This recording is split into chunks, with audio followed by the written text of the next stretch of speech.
आदि जननी जगदम्ब सुनो, हे आदि जननी जगदम्ब सुनो।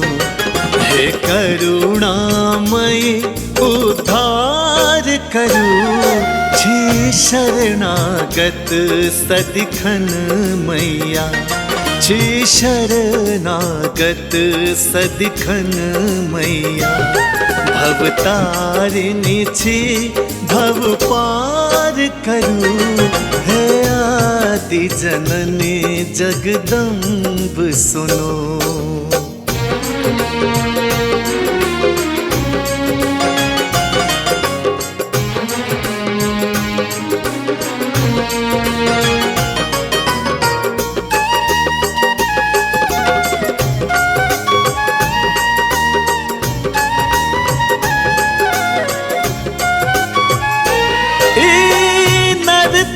जीवन पाती माँ नहीं पुण्य कोनो छिपा बेटा।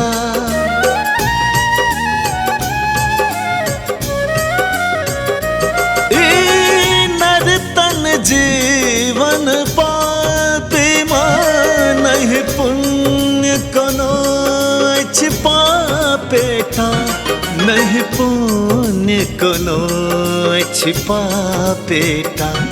छिपूत कपूत अहेक मुदा, छिपूत कपूत अहेक मुदा। ममता मई से स्वीकार करूं, हे आदि जननी जगदम्ब सुनो, हे आदि जननी जगदम्ब सुनो।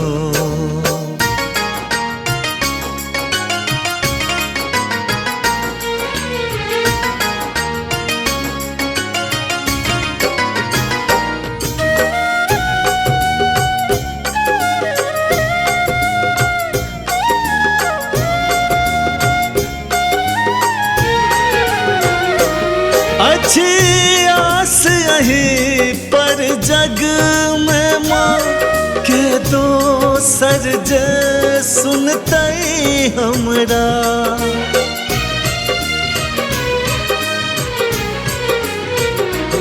अच्छी आस यही पर जग में माँ के दो सरज सुनते हमरा, के दो सरज सुनते हमरा। हो चरण कमल में वास हमर, हो चरण कमल में वास हमर। बस एत बहिटा उपकार करू, हे आदि जननी जगदम्ब सुनो, हे आदि जननी जगदम्ब सुनो।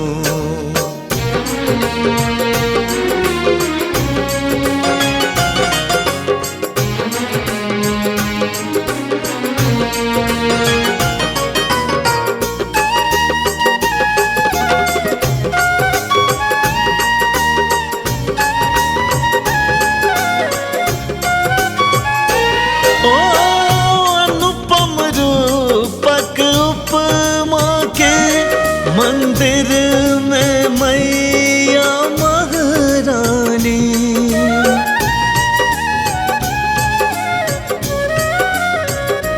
ओ अनुपम रूपक उपमा के मंदिर में मैया महारानी।